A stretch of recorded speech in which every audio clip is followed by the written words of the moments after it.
Everyone, please share my live. Please share my live.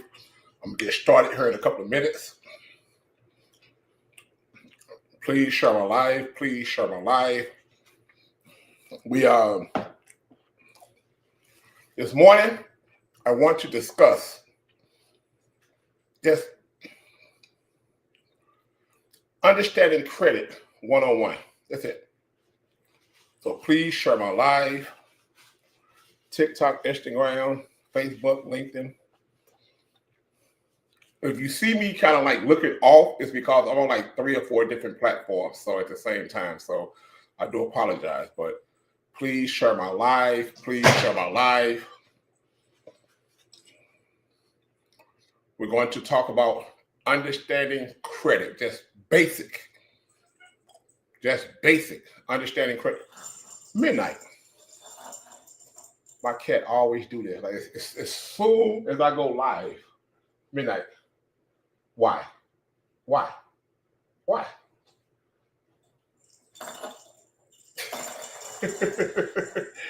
I'm a cat dad. So listen, please share my live. Give me 2 minutes or less. We're going to get started. Understanding Credit 101.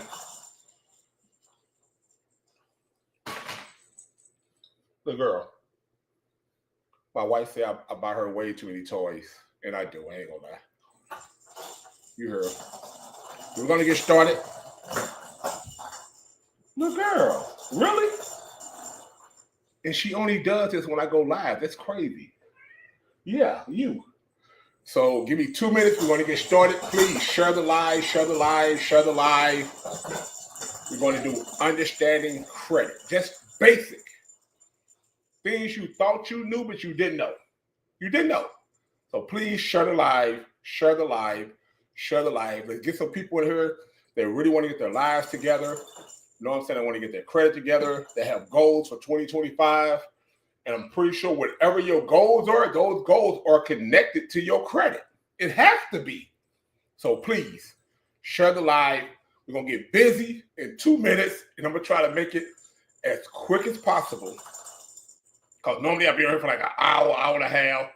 I'm going to try to make it as quick as possible. All right? Share the live. Share the live. We're going to get started in 90 seconds.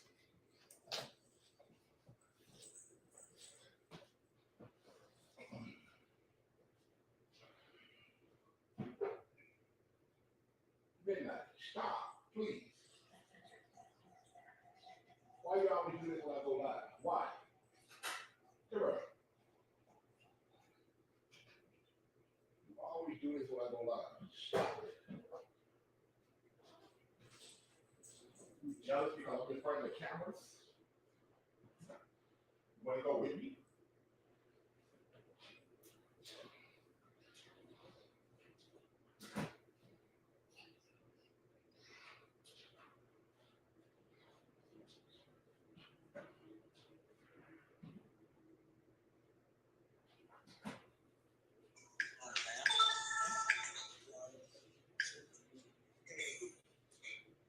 Hi guys.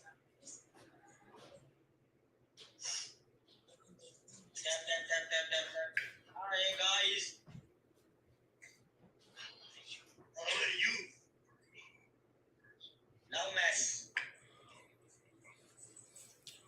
About 1 minute, we're going to get started. About 1 minute.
Good morning, family. My name is Timothy Big Mo Gordon. I work for a company called Pleasant Management. We are a credit restoration, credit building, personal and business funding company. We also offer mentorship. All right. So today, what I want to do is I want to just talk about basic credit. That's it. Just understanding credit overall. And the reason why is this. I didn't understand credit until I was in my 40s. Like literally, I was in my 40s when I learned about credit because my parents didn't understand credit. And as a parent, you can only teach what you know. You know what I'm saying? You can only teach what you know as a parent. And my parents did not understand credit. My father was a entrepreneur. Like my father owned restaurants, barbershops. He was a mechanic by trade. At one time, he owned 3 locations for mechanic shops. Oh my God, my cat. Oh, every time I go live. My father owned 3 locations for a mechanic shop, but he didn't understand credit. So even though my dad, he lived rich, but my dad died poor. You know what I'm saying? By the time my dad got to like retirement age and you know his health was declining, my dad should have been very, very well off based off all of the ventures he had in life. However, he wasn't. So even though he gave me a great life, like my mom and dad gave me a great life, great upbringing. I grew up in a 2-family household, but you can only teach what you know. So even though my dad lived rich, he died poor. He died poor because he didn't understand credit. You know what I'm saying? And again, I didn't understand credit until I was in my 40s. You know what I'm saying? I was in my 40s when I started understanding credit. So today I want to talk about just basic credit. And another reason why I chose this topic is because I see all these credit gurus online always talking about, oh, file a 15 USC 1681A, this, and you guys have no fucking clue what they're talking about. You have no fucking clue what they're talking about. And what they're talking about is this. There's a book. This is the Fair Credit Reporting Act. And this book is free. All right, this book is free. You go through the Federal Trade Commission, the FTC, and if you request this book, they will ship it to you for free. But in this pamphlet right here, this is the Bible for all credit repair companies. This is the Bible right here. All right, this is what they're talking about. I need you to file the 15 USC this, USC that. It's in this book right here. And this book is free. It's free. So you don't have to pay anybody to do your credit. You know what I'm saying? You can literally do it yourself if you have the time. And I tell people all the time, the reason why we get paid, because this is all we do. We don't do nothing else but credit restoration, credit rebuild, mentorship, personal finance building, business finance building.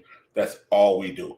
So when they talk about that 15 USC 1681 A, B, C through Z, this is what they're talking about. It comes out this book right here. This is the Bible for credit repair companies. So right now, what I want to do is, and I'm going to try to do this real quick, because I'm not a gatekeeper. One thing about my company is this. We're not gatekeepers. All right? There are companies out there right now that charge $2,500 to $10,000 for credit repair. $10,000. Think about this here. If you could pay somebody $10,000, pay your debts off. Like that's like fucking insane to me. Like, but there are companies that charge $10,000 just to repair your credit. So I want to talk about just credit 101, the basics. So first of all, let's talk about this. What is credit? Credit is an agreement in which a lender extends a service, or he extends a loan, or he extends a product to a borrower understanding that they're going to pay them over a period of time with interest. The most important part about that is paying over a period of time with interest. That's the most important part about that. That's all credit is. Credit says that, listen, it's like you loan your homeboy some bread. You know what I'm saying? You loan your homeboy some bread. You tell me, okay, I'll loan you $100. And your homeboy said, man, I'm going to pay you $20 every 2 weeks when I get paid. The most important part about that conversation is you paying me every 2 weeks on time. I trust you to pay me every 2 weeks on time. All right? That's all credit is. Simple. That's what credit is. So now, what is a credit score? There are two credit score models, and I think a lot of people get confused about this because there's two models. You have the FICO credit scoring model, which is used by 90% of lenders in the U.S., and you have the Vantage score, which started in 2006. So the FICO came around in 1956. So it's been around for a long time. So a lot of companies use the FICO credit scoring model. The Vantage score model, which is like Credit Karma, Credit Sesame, those are Vantage score models. You know what I'm saying? But if you own an American Express card or a Capital One card, or if you have Experian, those are the FICO scoring models. And sometimes the scores can be different. Like you can look at your FICO score, and let's say your FICO score is a 650, but then if you look at your Vantage score, and your Vantage score could be a 620. It's just two different scoring models. But remember, most lenders, 90% of the lenders in the U.S. use the FICO scoring model, which was created in 1956. The Vantage score model is kind of unique. I'm going to tell you why. TransUnion, Experian, and Equifax do not communicate with each other. All right? They don't communicate with each other.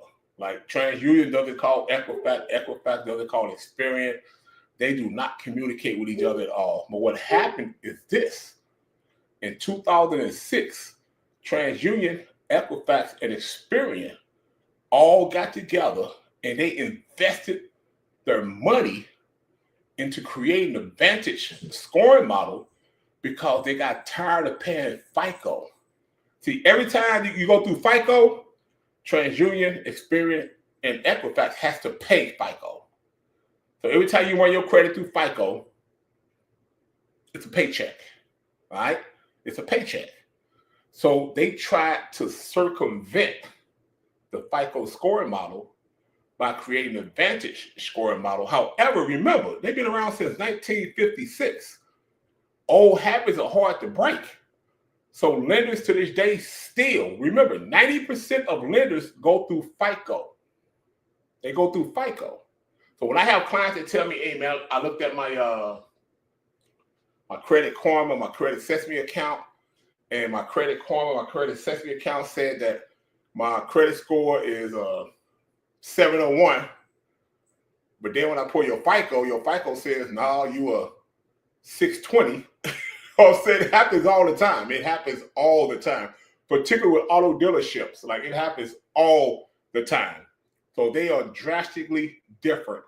So before you decide to pull a trigger on trying to get a product or a service or a loan, please understand who do they pull the credit from?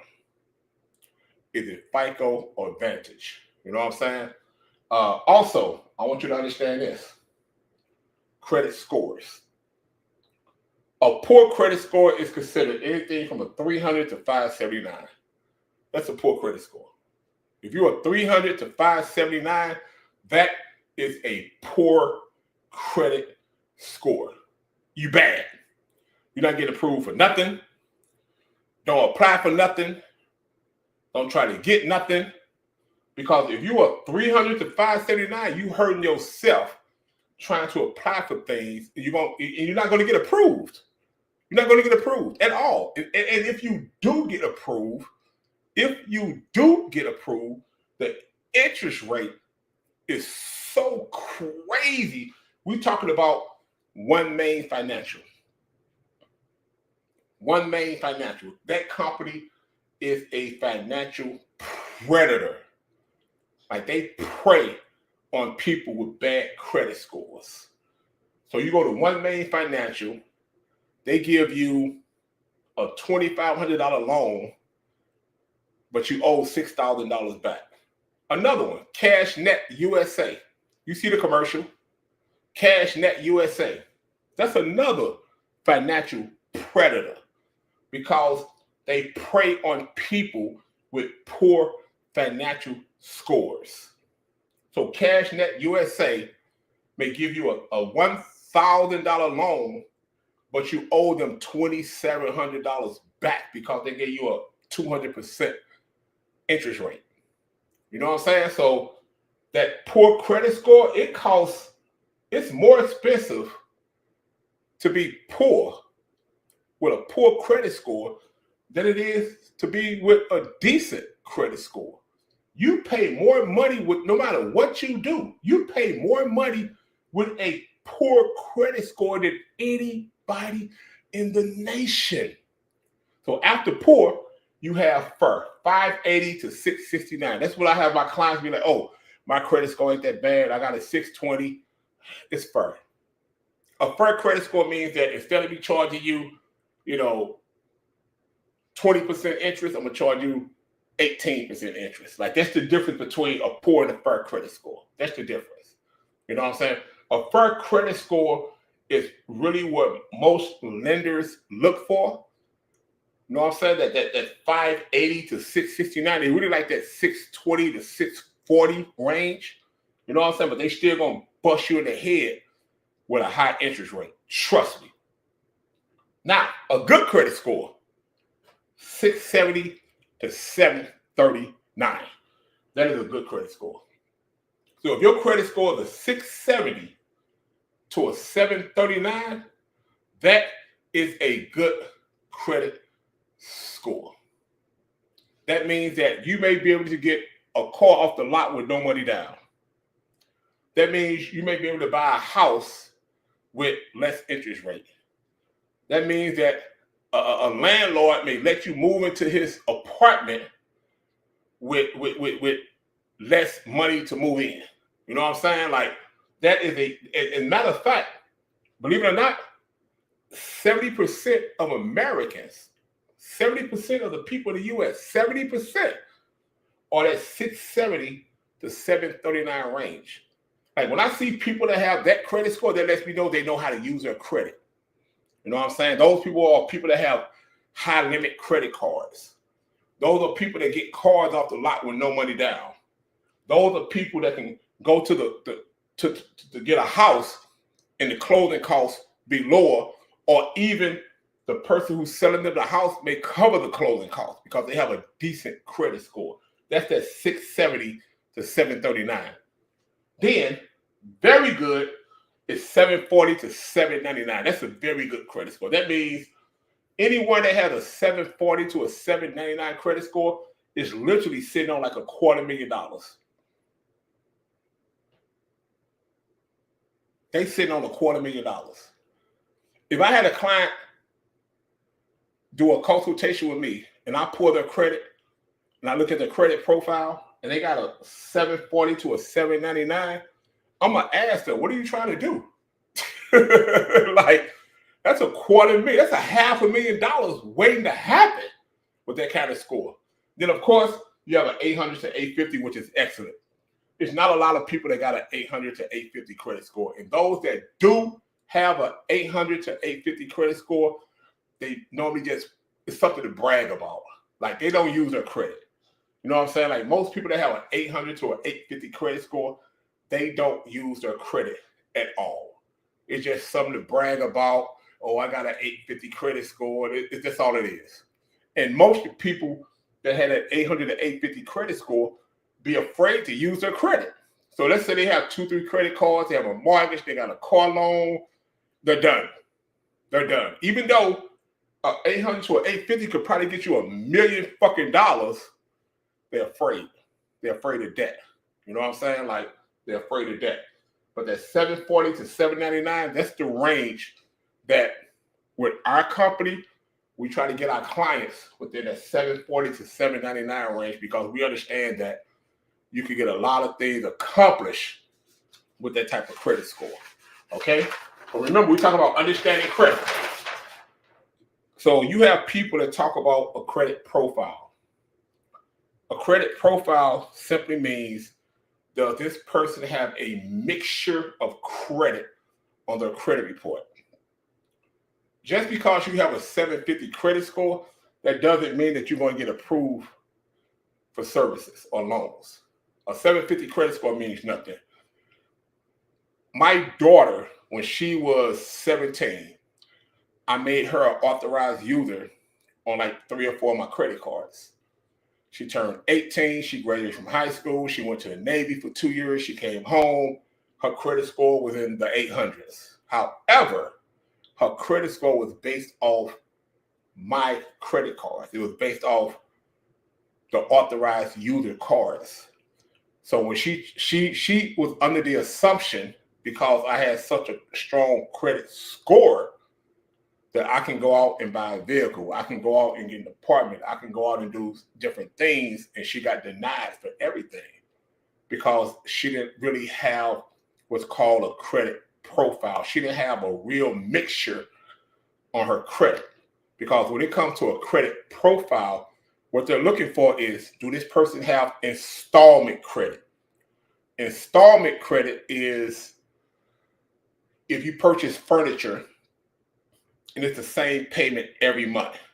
That's installment credit. You know what I'm saying? If you purchase a vehicle, your car note is generally the same payment every month. That's installment credit. So does this person have installment credit and pay on time every month? Does this person have revolving credit? Revolving credit is a credit card. All right? That's a credit card because it revolves, because it's based off how much you use per month. So this month, I may just spend $300 on my credit card. It revolves around. I pay it. And then next month, I may spend $800 on my credit card. So that's revolving credit. You know what I'm saying? So those things matter when it comes to lenders. Like, does this person have a strong credit profile? Like, what do they actually have on their credit report that would make me trust them to give them my services, my goods, or my product, or my loan? What can I do to trust them to give it to them? And that's where a credit profile comes in at. You know what I'm saying? And your credit profile also depends on your debt to income ratio, which I've spoken about before when it comes to your debt to income ratio. Because oftentimes on financial documents, they say, what is your household income? Not your income. What is the household income? So for me and my wife, I could include her income in that answer, because my wife and I live together. So when they say household income, I could take my income along with my wife's income and put it on that piece of paper, on that document. Let's say you live with your parents, 2 siblings, and a cousin. Whatever everybody makes in that household, you could put that down as your household income. And that's one of the reasons why a lot of people get denied for like credit cards or loans or services. Because if you put down, oh, I make $36,000 a year, but you're trying to get a $50,000 loan, it's upside down. Like, how am I gonna give you a $50,000 loan, but you only make $36,000 a year? However, if I live with my parents, or you live with your husband or wife or whoever in the household, and combined, I could put down $98,000 a year, and I'm trying to get a loan for $50,000. Most likely, you're gonna get that loan if your credit profile. Remember, it's all about it's not the credit score. See, everybody trips off that credit score. Everybody trips off the credit score. The credit score don't mean shit. Your credit score don't mean shit. I have people like, oh, my credit score is 720. Then I look at their credit report and they got 2 authorized users and a subprime credit card from Milestone. Well, of course your credit score is 720 or 730. Like, your credit profile don't have shit on it. You naked out here, B. You naked. You have to build, and that's what we do. Over here, that's what we do. We build up your credit profile. We have methods to build up your credit profile over here. That's what we do. All right? But yeah, so just because you have a high credit score, that doesn't mean you're going to get approved for anything. I've seen people with 720, 730, 740 and get denied. And I want to say, oh my God, she's so spoiled. Now I want to talk about denials really quick. All right? Really quick. If you apply for something and you get denied, please, please, please read why you got denied. Okay? Please. Normally, if you get denied for something, they're going to send something in the mail within 5 to 7 days. Sometimes they'll send you an email. Please read why you got denied. Recently, I applied for a Citibank business credit card, and I got denied. And when I got the letter, it said I got denied because I had a vast amount of current credit cards. That's why they denied me, because I already have a bunch of credit cards. So for you, you want to read why you got denied to understand, okay, how can I do some reverse engineering to where maybe 3 months from now I apply again and not get denied? I see a lot of people, they just take the letters and rip it up, throw it away. No, read why you got denied. They telling you why. They telling you what you need to work on. Like literally, they telling you what you need to work on. This is what you need to work on. And you work on that, and you work 90 days and apply again and hopefully get approved. All right? So now, the thing about credit is this. You control your credit. You absolutely control your credit. 100%. 100%. And what the credit reporting agencies have determined is it's called a credit pie chart. 35% of your credit is simply paying on time. I tell my clients all the time, I would rather deal with a collection account than a late payment. I would rather deal with a collections account than a late payment. A late payment is literally hard to remove. And we've had some success, but not a lot.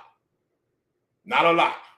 There are certain companies, you pay late one time, they do not care. Like, they don't. And a late payment can decrease your credit score anywhere from 50 to 100 points off one late payment. So imagine if you got a credit card and you late every month. You have a card note, you late every month. You have a mortgage, you late every month. Every month, your credit score is consistently decreasing because of a late payment.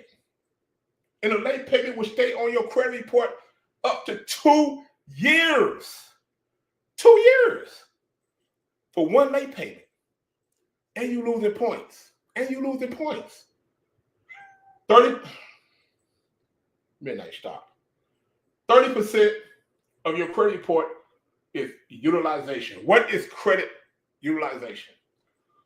Credit utilization is the accumulation of all your credit cards together, all right? All your credit cards together, and how much you use that credit every month. I'm gonna give you an example. Let's say, oh my God, I'm sorry, guys. She gets so spoiled. Like she wants to be a part of the show so bad. I'm sorry. Like she wants to be a part of the show so bad. I spoil her. So let's say with credit utilization is this here. With credit utilization, let's say you have 5 credit cards, and each credit card has $2,000 on each card. which equals to $10,000. So based off utilization, you only want to use up to 30% of that. So even though you got $10,000 worth of credit on 5 different credit cards, you only want to use $3,000. Once you go above that 30% range, your credit score goes down. All right? You cool? You all right? You all right? Okay, I'm gonna put you down. Thank you. Jesus Christ, she's so spoiled. So that's what utilization is. I'm gonna repeat. Let's say you got 5 credit cards, and the 5 credit cards equals to $10,000. Okay? Your credit utilization only wants to be 30%. That's it. That means you only want to spend $3,000 of the $10,000 per month. Now, this rule is only used if you're planning on trying to get new credit. If you're not planning on getting new credit, you could blow it out the water. You could blow it out the water. You know what I'm saying? Like it doesn't matter. You can use the whole $10,000 as long as you pay it off every month. So it don't matter. You know what I'm saying? It don't matter. So I know. But I'm on different platforms. So it is what it is. It's okay. It's all right. I'll make it work. So that's what credit utilization is. You know what I mean? You only want to use 30%. But that rule only applies. That was my wife. That rule only applies if you plan on getting new credit. Now, let's say you have $10,000 in credit cards, and you want to try to like apply for a new credit or apply for a loan.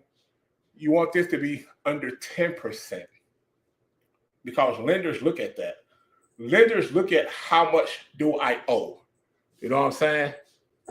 They look at that. They look at how much do I owe as far as my debt and my credit cards. So if you plan on getting like new credit, you plan on applying for a new credit card, apartment, whatever. If you planning on applying for something, you want that utilization to be 15, 10% or lower. All right, or lower. That's it. 15% of your credit score is length of credit. Now, this is where trade lines come in at. And you have to be smart when it comes to trade lines. You have to be smart. So length of credit is 15% of my credit. So quite naturally, if a person is 45, their length of credit is going to be more than a person 25. And what happens when people get trade lines is this.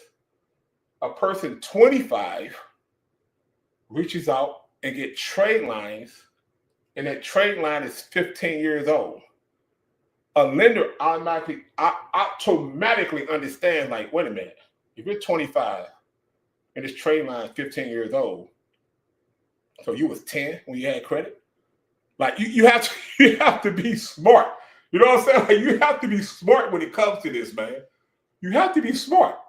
But if you're 25, and let's say you're trying to get a car, you're trying to get an apartment, and you need to add that length of credit to your credit report, to your credit profile, okay, get a 5-year trade line. Get a 6-year trade line. You know what I'm saying? Like, you have to be smart about what you do. So 15% of your credit report is length of credit. Let's say you was 18 and you got a secure card from Indigo, and now you're 25. So now you got 7 years of length of credit on your credit report. You know what I mean? So it's not rocket science. It's not rocket science. We already talked about the credit mix. That's 10% of your credit, the revolving, the installing, so forth and so on. And people don't know this also. Did you know you can add your rent to your credit report? And that's considered an installment loan. You can add your rent. So right now, if you're paying, $1,500, $2,000 a month rent, you can add your rent to your credit report, and you could backdate it 2 years. So now you serving two things. Now, not only are you serving your credit mix, but you also serving your length of credit because you could backdate your rent 2 years. on your credit report. Hit me in the DMs. I'll explain to you how you can do it. It's easy. 10% to me is, I call the silent killer. So backtrack. 35% of your credit, paying on time. 30% of your credit, utilization. 15% of your credit, length of credit. 10% of your credit mix, revolving, installment, just a whole credit mix. 10% of your credit is what I call the credit killer. The credit killer. It's the silent killer. That's inquiries. Every time you apply for something, you have an inquiry. I had a client know 122 inquiries. And I explained to that client, I said, it would take me 2 years to remove all these inquiries off your credit report. She had 122 inquiries because everywhere she went, if they said, apply for credit. You ever been to Walmart and you're in the checkout line and the cashier says you can get 15% off your purchase if you apply for the Walmart credit card? She was that person that would apply, knowing she had a 400 credit score that she's going to get denied. But she had hope. You know what I'm saying? Another way you run up inquiries, when you go to an auto dealership, the worst place in the world to purchase a vehicle or to get financing for a vehicle is at the dealership. It's at the dealership. Whoever you bank with, if you put your money in that bank, they should serve you some type of way. Why are you banking with an institution that doesn't serve you? You should be able to go to that institution and say, hey, look, I want to purchase a vehicle. They run your credit one time, cut you a check to buy the vehicle. That's it. Cut you a check to buy the vehicle. What happens is we go to these dealerships. And we let them run our credit. So let's say you go to the dealership lot, you got a 650 credit score, and you sitting there for 3-4 hours. People don't understand the reason why you sit at a dealership for 3-4 hours is because they running the fuck out your credit. They trying to find a lender to pick the loan up. That's why you sitting there for 3-4 hours. You can walk on a car lot. Let's say you got a 620, 630 credit score. You may leave with a 570 because they didn't run your credit. So every time they go to another lender, they run your credit. The lender denied. They go to another one, denied. They go to another one, denied. I got a client yesterday, just yesterday, had 32, 33 inquiries from 2 different car lots because he was trying to buy a new car. 32, 33 inquiries. So inquiries, I call them the silent killer because every time you apply for something, you get an inquiry. And inquiries can stay on your credit report for up to 2 years. 2 years. And they're attached to your address. Like when people say, oh, it's easy to get inquiries off, just call the bureau. No, that's total bullshit. Total bullshit. Because if you call TransUnion, Equifax, or Experian this morning, guess where you call it? To the Philippines. And they read off a script. So when you call them and say, hey, I have inquiries on my credit report, I'm trying to get removed, they're going to read off a script. A script. And pretty much the script is going to say, fuck off. We're not trying to hear that because it's attached to your address. So yes, inquiries, I call them the silent credit killer. Every time you apply for something, particularly with like Credit Karma, Credit Sesame. Right now, Credit Karma and Credit Sesame got sued by the CFPB because they would send you a message that say, oh, you've been pre-approved for this credit card. You've been pre-approved for that credit card. And then you apply for the credit card and you get denied. You get denied, even though they say you was pre-approved. So the CFPB sued Credit Karma and Credit Sesame. So now what they're doing is, if you apply and get denied, we'll send you $50. That's their new method. So yes, inquiries. Silent credit killer. Silent credit killer. All right, we ain't got much time, guys. So I'm trying to get through this. So this came up yesterday. I had a young lady she booked a consultation, and during the consultation, she said, what is the difference between the due date and the statement date? When do I want to pay my credit cards off? You want to pay your credit cards off on the statement date. Your statement date is the date that's reported to the credit reporting agencies. All right. If you wait until that due date, and let's say you owe $1,000 on a $3,000 credit card, which is pretty much a 33% utilization. If you wait until the due date, your utilization may actually lower your credit score. Because she was concerned, she was like, yo, every month my score goes up, it goes down, it goes up, it goes down. That's what happens with credit. It fluctuates based off the activity. So if you're waiting to your due date to pay, that payment amount is not reported to the bureaus. What's reported to the agencies is your statement date. And normally your statement date is 21 days before the due date.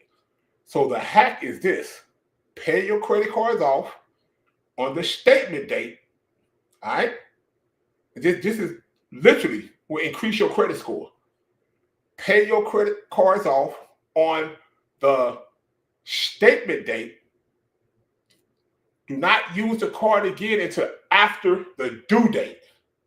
Because if you pay on the statement date and then you use the card the next day, remember that's going to be reported to the agencies. So you want to pay your card off on the statement date, but don't use the card again until after the due date. And you will see an increase in your credit score. All right. So I want to talk about really quick. I want to talk about the credit reporting agencies. All right. First of all, they're not bureaus. They're not, even though we use the term credit bureau, they're actually credit reporting agencies. They are privately owned for-profit companies. They're on the stock market. They make billions and billions of dollars every year.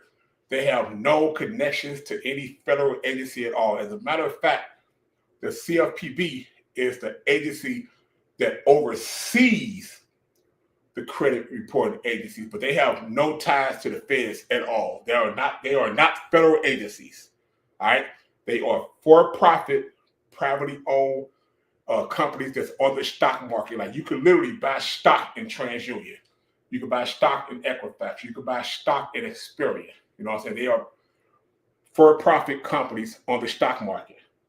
They go all the way back to the early 1700s. They've been around for a long, long time, and they've been screwing people around for a long, long time. All right. So we know about the big three. We know about TransUnion, Equifax, and Experian. With our company, what we do is this. If you enroll with us, we have you freeze and opt out of most of the consumer reporting agencies. You know what I'm saying? The credit reporting agencies. And I say most because there are dozens, if not hundreds, of companies out there. So we always talk about TransUnion, Experian, and Equifax, but you got Telecheck, ARS, LexisNexis, Global Payments. Like you have so many companies out there. So, and I think our clients sometimes get overwhelmed because once they enroll with us, we send them an email, and the email details how to opt out or freeze out of these companies. You know what I'm saying? So, and they're like, yo, who is Telecheck? Like, who is ARS? Who is, yes, there are dozens, if not hundreds, of credit reporting agencies that have access to your information. And I want to make this clear real quick. That is your information. That's your information. You can literally go online and say, look, I want to opt out of you sharing my information. You can tell TransUnion, Equifax, and Experian, you can put a freeze on your credit report and say, listen, stop sharing my information with people. You ever get those letters in the mail? It's like you've been pre-screened, but however you can opt out. That's where they come from. Because if you ever pulled a credit report, again, I will show you the link that I use to pull credit reports. If you ever pull your credit report, I want you to go to the last page of the credit report where it says soft pulls.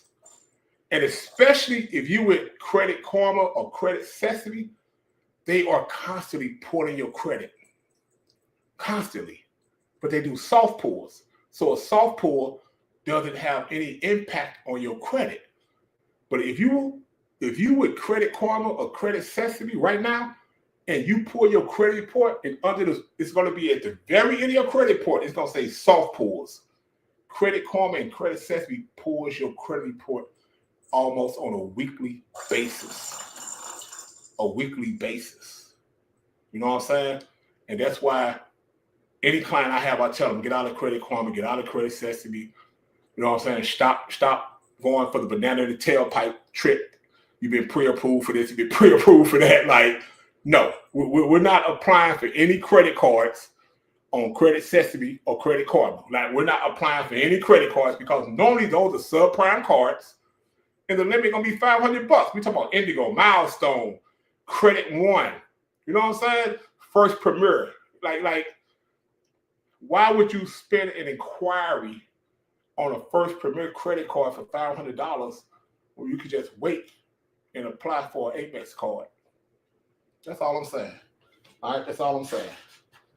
This is my last page, I believe. Okay, why are my scores different? This big. And I'm gonna end it right here.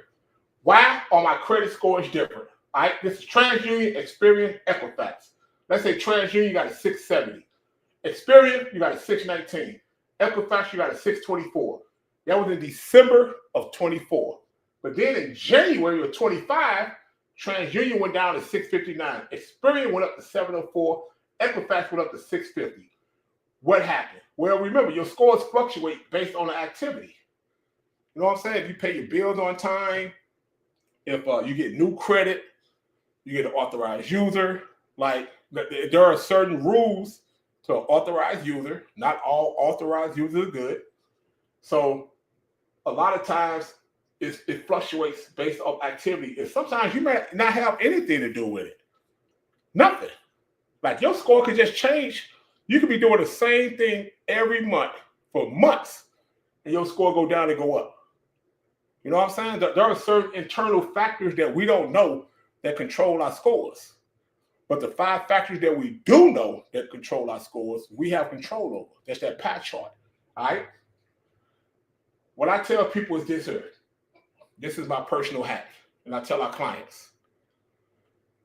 First of all, credit unions are a lot more favorable to consumers than banks.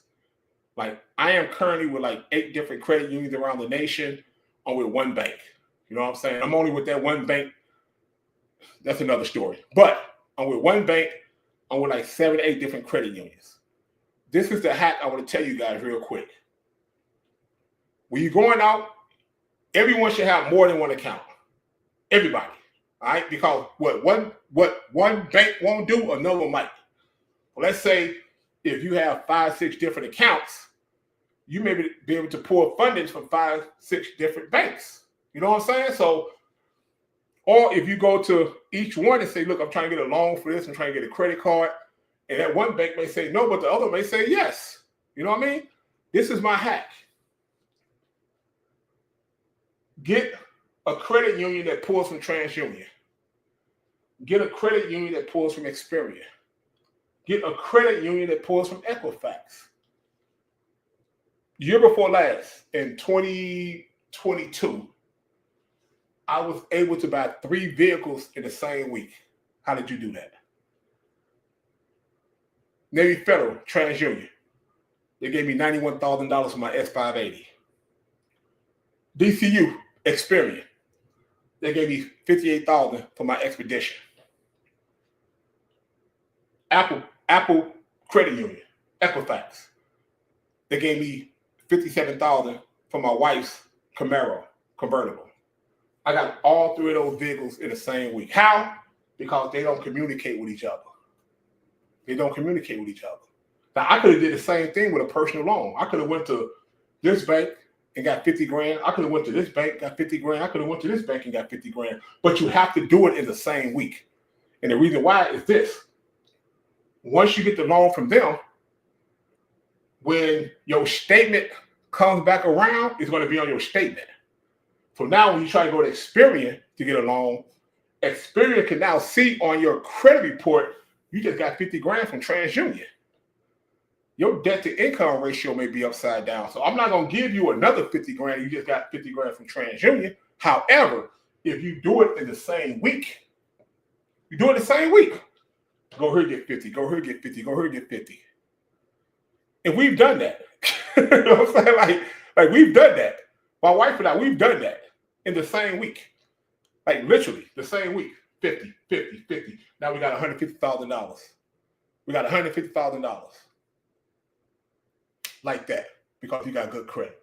You know what I'm saying? So again, credit unions are better to deal with than banks because they're more consumer friendly. You know what I'm saying? They're very, very more consumer friendly. Like, and I've said it before, my wife and I, we travel a lot and we get Airbnbs.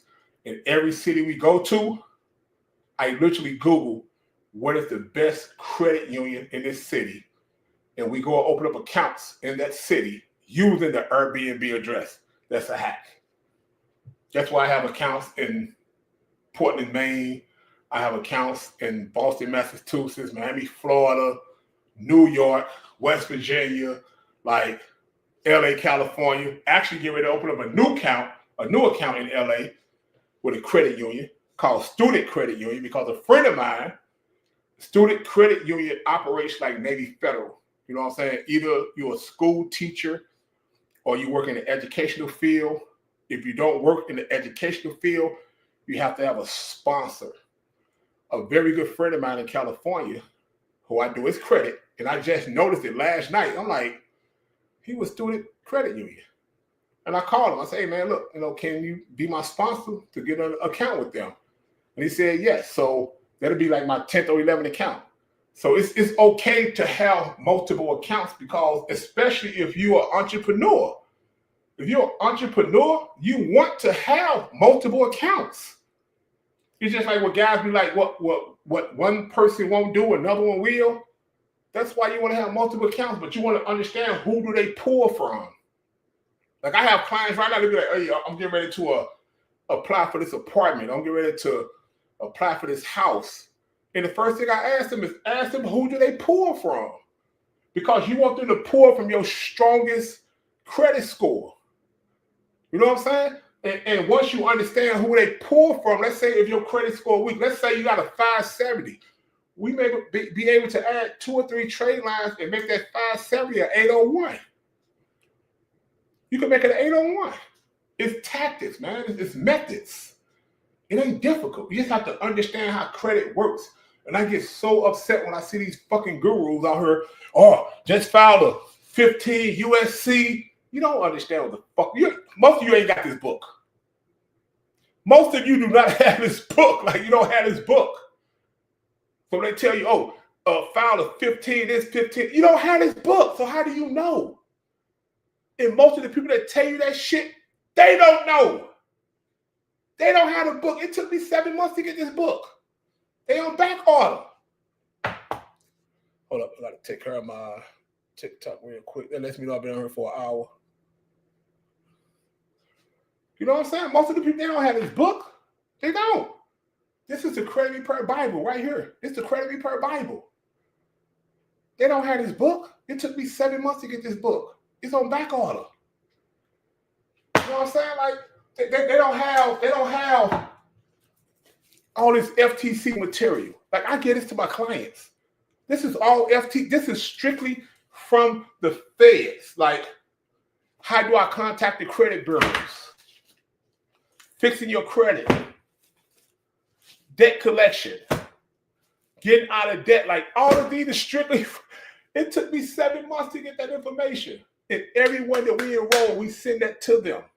We send it to them because we want them to understand what credit is and how credit works. We do. So please, I appreciate you guys. I appreciate your time this morning. I know it's early, but this has been on my mind. And again, My parents never taught me credit because they didn't understand credit. I'm sure if my father understood credit, my father would not only have lived rich, he would have died rich. You know what I'm saying? And he would have handed something down to me. You know what I mean? Like I was the only child. You know, so, but you can only teach what you know. So I don't blame my parents for anything we've ever done. Like again, we've owned restaurants in my family. We've had mechanic shops. My dad had barber shops. Like my dad was a serial entrepreneur, but he did everything based off cash. He never dealt with credit. As a matter of fact, my parents believed that credit was bad. My parents believed that you use credit when it's an emergency. And that's not the way credit works. That's not the way credit works. Because oftentimes, a lot of us, we can get $60, $70, $100,000 in credit cards before we can get a $100,000 bank loan. Think about that. With good credit, you can get $100,000 in credit cards before you can get a $100,000 bank loan. However,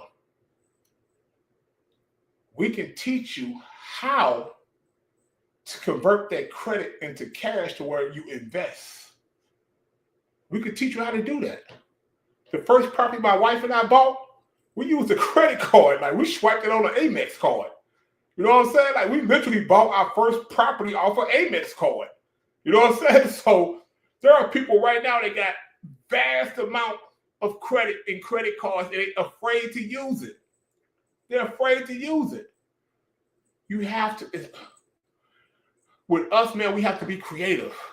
We have to be creative and we have to be smart.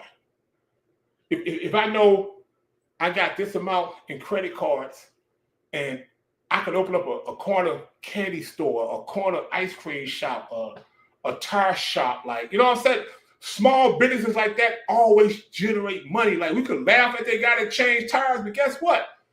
This motherfucker probably sent all of his kids through college selling pre-owned tires. You know what I'm saying? Like we could laugh at the Chinese people that live upstairs over the Chinese restaurant, but guess what? All his kids are fucking engineers and doctors because they live in the hood over the restaurant, wake up every morning, walk downstairs, unlock the door. We open. You know what I'm saying? So we have to be creative, man. And when it comes to credit, we can't be afraid to use it because one thing about credit, no matter how bad it is, you can fix it. You can fix it without filing for bankruptcy. I had a client the other day call me and say, "Hey man, look, I'm like $40,000 in debt.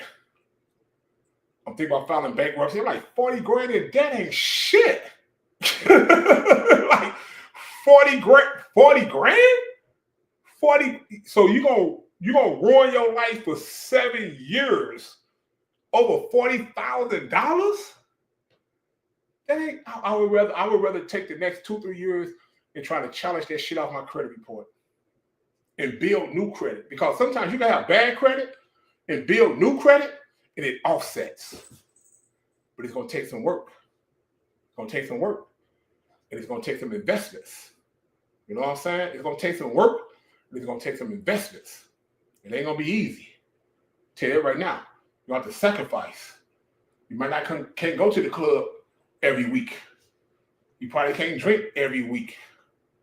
You know what I'm saying? You probably can't date. When I first came home from the feds, and my story is my story. When I first came home from the feds, I ain't date for a whole year. I wasn't thinking about it. I was broke. What the fuck I'm dating for? I'm broke. What the fuck I'm dating for? I can't offer you shit. You know what I'm saying? But that's when it comes to credit, you have to make sacrifices. You have to. So again, guys, I did not plan on being on here this long. I will be back tomorrow again with a different subject. If any of you guys have any kind of subjects that you want me to discuss, speak on, please DM me. I would definitely speak on it. Again, I am not a gatekeeper. I love doing what we do. I love how we transform people's lives. I've seen people in the sewer, and now they're doing amazing because of our services. You know what I'm saying? So again, please, if you have any questions or comments, negative or positive, I learned that about social media. So please share that But one by one, man, you guys have a great weekend. Have a great day. May God be the glory.